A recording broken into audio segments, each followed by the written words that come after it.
Go. Chapter 3 The Letters from No One.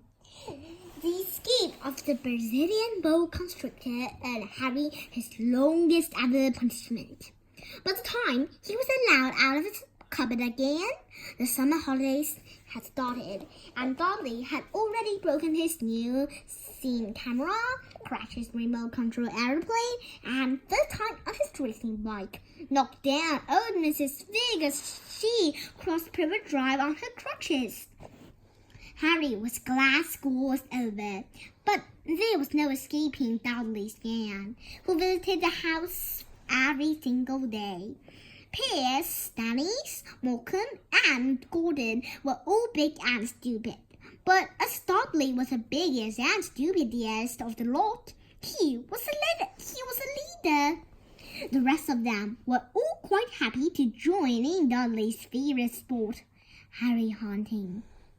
This was why Harry spent as much time as possible out of the house, wandering around and thinking about the end of the holidays, where he could see a tiny ray of hope.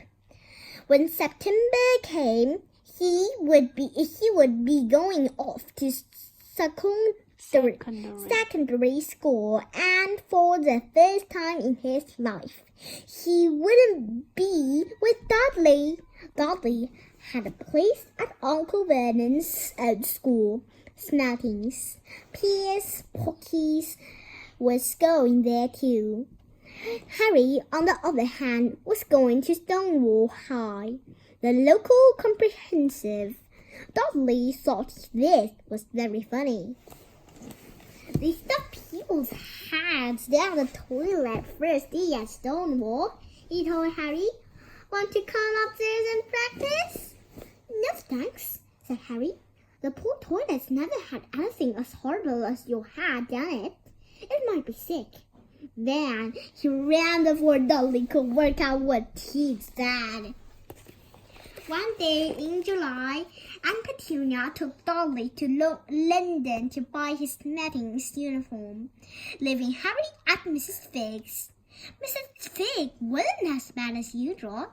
It turned out she'd broken her leg, tripping over one of her cats, and she didn't seem quite as fond of them as before. She let Harry watch television and gave him a bit of chocolate cake that tasted as though she had it for several years. That evening, Dudley paraded around the living room for the family in his brand new uniform. Smeltings boys were maroon tailcoats, orange knickerbockers, and flat straw hats called boaters. They also carried knobbly sticks, used for hitting each other while the teachers weren't looking. This was supposed to be good training for later life. As he looked at Dudley in his new knickerbockers, Uncle Vernon said gruffly that it was the proudest moment of his life.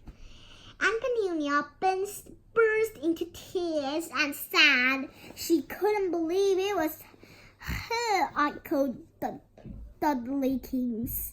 He looked so handsome and grown up. Harry didn't trust himself to speak. He thought two of his ribs might already have cracked from trying not to laugh. There was a horrible smell in the kitchen next morning. When Harry went in for breakfast, it seemed to be coming from a large metal tub in the sink. He went to have a look. The tub was full of what looked like dirty rags swinging in grey water. What's this? He asked Aunt Petunia. Her lips tightened as they always did if he dared to ask a question. Your new school uniform? She said. Harry looked in the bowl again. Oh, he said, I didn't realize it had to be so wet. Don't be stupid, snapped Aunt Petunia. I'm dyeing some of Dudley's old things grey for you. It will look just like anyone else when I'm finished. Harry seriously doubted this, but thought it best not to argue. He sat down at the table and tried not to think about how he was going to look on his first day at Stonewall High. Like he was wearing bits of old elephant skin, probably. Dudley and Uncle Vernon came in, both with wrinkled noses because of the smell from Harry's new uniform. Uncle Vernon opened his newspaper as usual, and Dudley began his measuring stick, which he carried everywhere on the table. They heard the click of the letterbox and the flop of letters on the doormat. "Get the post, Dudley," said Uncle Vernon from behind his paper. "Make Harry get it." "Get the post, Harry." "Make Dudley get it." "Hook him with your smacking stick, Dudley." Harry dodged the smacking stick and went to get the post. 3 things lay on the doormat. A postcard from Uncle Vernon's sister Marge, who was holidaying on the Isle of Wight, a brown envelope that looked like a bill, and a letter for Harry. Harry picked it up and stared at it, his heart twanging like a giant elastic band.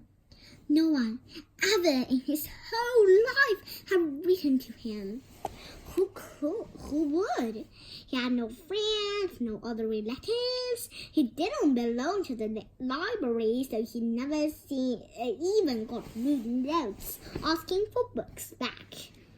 Yet here it was, a letter addressed so plainly there could be no mistake. Mr. H. Potter, the cupboard under the stairs, 4 Privet Drive, Norwing, Surrey.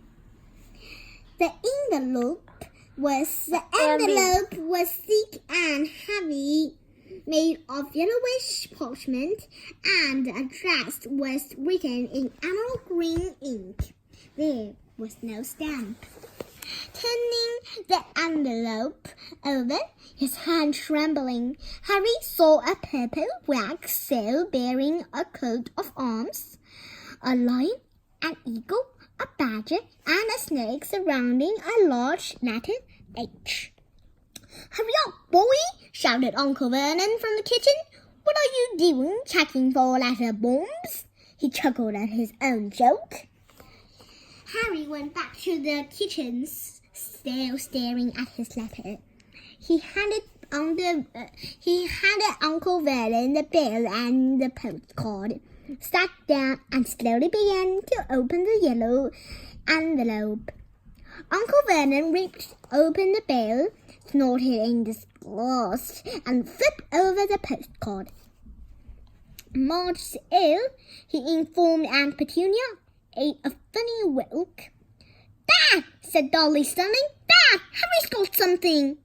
Harry was on the point of unfolding his letter, which was written on the same heavy parchment as the envelope, when it was jerked sharply out of his hand by Uncle Vernon. "That's mine," said Harry, trying to snatch it back. "Who'd be writing to you?" sneered Uncle Vernon, shaking the letter open with one hand and glancing at it. His face went from red to green faster than a step of traffic lights. And it didn't stop there.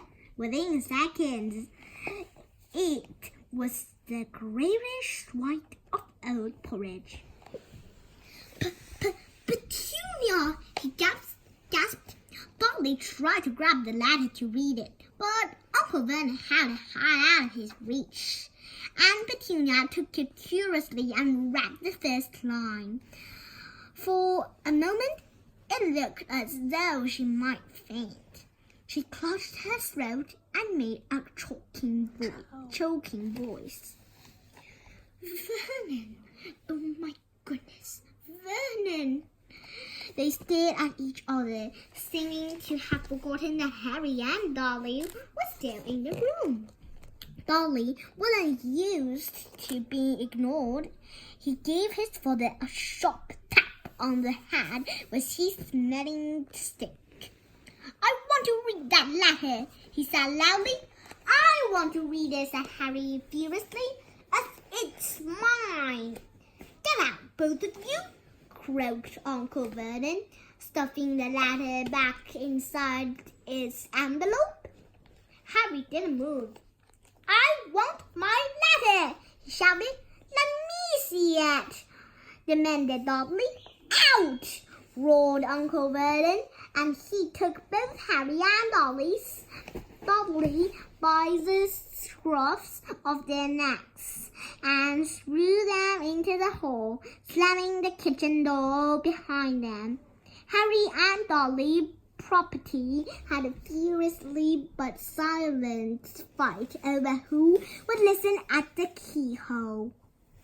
Dudley won, so Harry, his glasses dangling from one ear, lay flat on his stomach to listen at the crack between door and floor. "Vernon," Aunt Petunia was saying in a quivering voice, "look at the address. How could they possibly know where he sleeps?" "You don't think they are watching the house?" "Watching, spying, might be fooling us," muttered Uncle Vernon widely. "But what should we do, Vernon? Should we write back? Tell them we don't want?" Harry could see Uncle Vernon's shining black shoes pacing up and down the kitchen. "No," he said finally. "No, we'll ignore it. If they don't get an answer, yes, that's best. We won't do anything." "But I'm not having one in the house, Petunia. Didn't we swear when we took him and we'd stamp out the dangerous nonsense?" That evening, when he got back from work, Uncle Vernon did something he'd never done before. He visited Harry in his cupboard. "Where's my letter?" said Harry, the moment Uncle Vernon had squeezed through the door. "Who's writing to me?" "No one. It was addressed to you by mistake," said Uncle Vernon shortly. "I have burned it." "It was not a mistake," said Harry angrily. "It had my cupboard on it." "Silence!" yelled Uncle Vernon, and a couple of spiders fell from the ceiling. He took a few deep breaths and then forced his face into a smile, which looked quite painful. Yes, Harry, about this cupboard.